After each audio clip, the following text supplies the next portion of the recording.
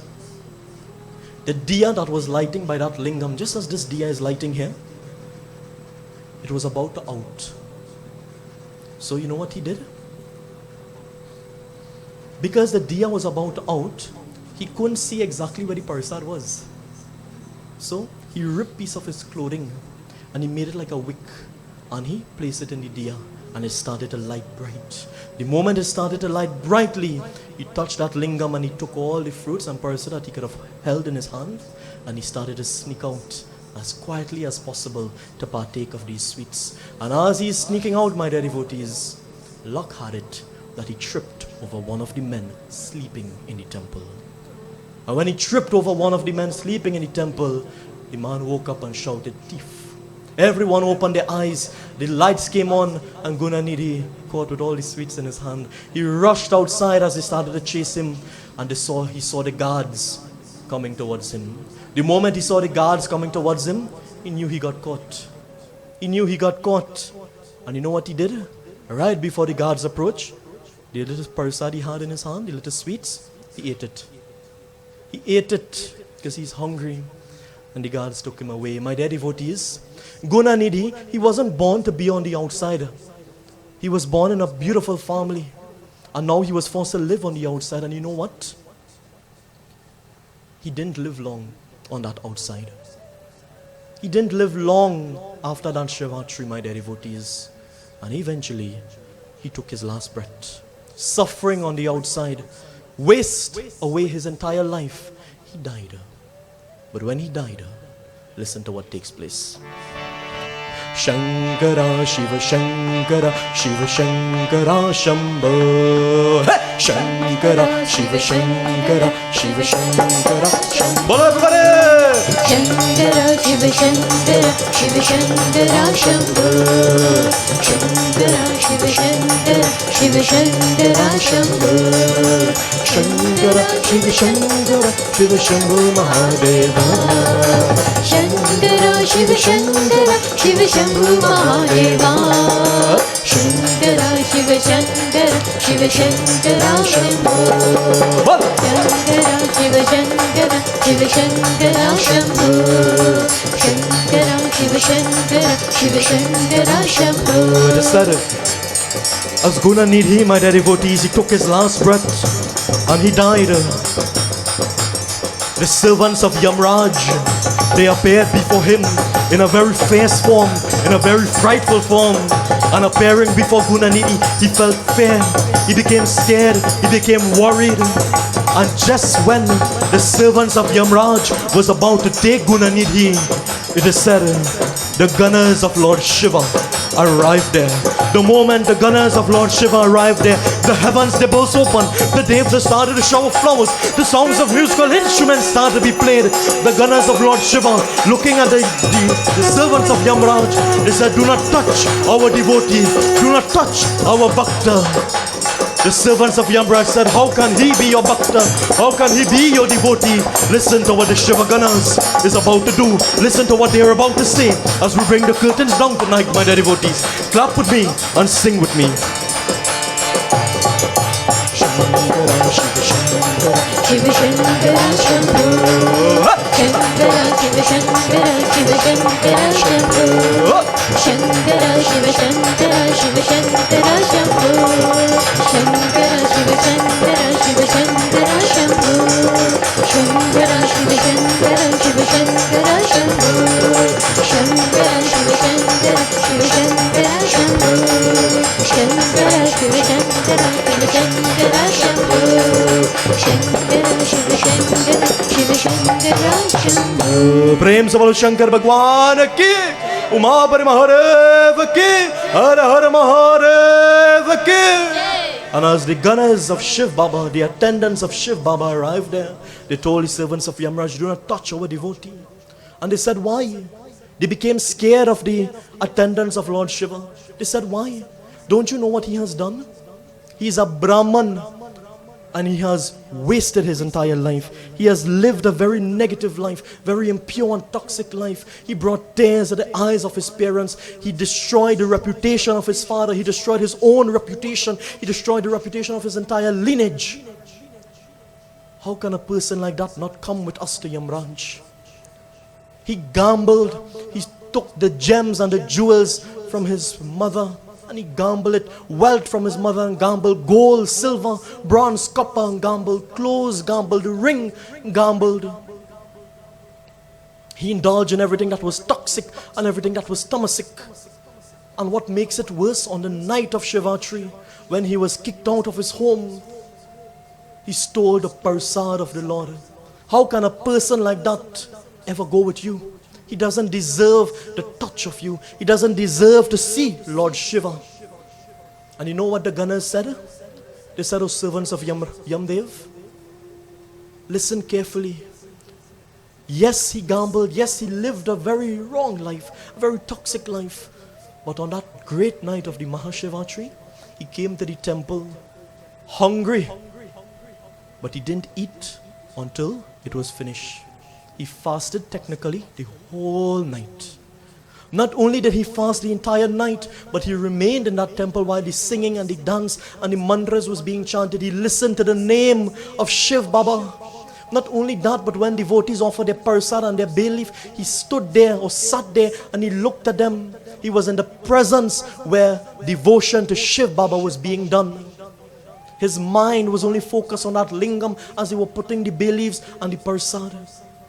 And when the entire Mahashivratri was finished, O servants of Yamdev, he took that prasad, and right before he got caught, he ate that prasad of Shiv Baba. How can a person like that not meet Lord Shiva? How can a person like that not merge with Lord Shiva? Even though he has done so much wrong, on the great night of the Mahashivratri, with love and devotion, purity in your heart, purity in your mind and your words, the impossible can be made possible. Those that would have made mistakes can be cleared and freed from those mistakes. You and I are human beings. We will make mistakes. But you can focus your mind on Shiv Baba with love and devotion, especially on that night of the Mahashivratri, and you will be freed from your sins. With those words, my dear devotees, the servants of Yamdev, they returned, and the gunners of Lord Shiv, they took Gunanidhi into the heavenly abode. Taking Gunanidhi into the heavenly abode, he appeared before Shiv Baba and Parvati Ma. He appeared before Shiv Baba and Parvati Ma, and he served them. He served them. And my dear friends, you know what took place? Shiv Baba blessed him to be reborn on the earth, but as a king by the name of Arindama, the ruler of Kaligna. And when he was reborn as a king, he was only devoted to Lord Shiva. It is said everyone who was in that kingdom with him, in that village with him, he would make them do puja and worship to Shiv Baba as a must. They would always light the diya, the lamp of Lord Shiv, and perform worship to that lingam. He was reborn as a true and a pure bhakta of Shiv Baba, as a king. And because of his service to the Lord, my dear devotees, he died again. And this time, when he returned to Shiv Baba didn't send him back on the earth, but he made him one of the Ashta Dikpala. Do you know what is the Ashta Dikpala? The Ashta Dikpala, my dear devotees, are those that protect the 8 directions: east, west, north, south, northeast, northwest, southeast, southwest. Let me ask you something. He made Gunanidhi one of the Ashta Dikpala. Who are the Ashta Dikpalas? Who are the Devtas that resides in the 8 directions? Who resides in the south? His name starts with letter Y. Yamraj, the god of death. Who resides in the east? Indra, the god of the heavens. Who resides in the west? Varun Dev, the god of the ocean. Who resides northeast? Lord Vishnu. Who resides southeast? Starts with letter A. Agni, the god of fire. Who resides in the northwest direction? The god of the wind, Vayudev. And who resides in the southwest direction? Nitriti, who's a demigod. I called out each direction besides one. Which one I didn't call? Listen again. Ashta Dikpal. Yamraj in the south. Indra in the east. Vishnu in the west. Varun in the west, sorry. Vishnu in the northeast. Agni in the southeast. Vayu in the northwest. And Nitriti in the southwest. Which direction I didn't call? North. It is said, my dear devotees, Gunanidhi, having returned to Shiv Baba, he blessed him to be the Ashta Dikpal of the north. From being Gunanidhi to being a king, it is said, my dear devotees, Lord Shiva, he blessed him to be the god that protects the north. Not known as Gunanidhi, but known as the god of wealth. His name was Kuber.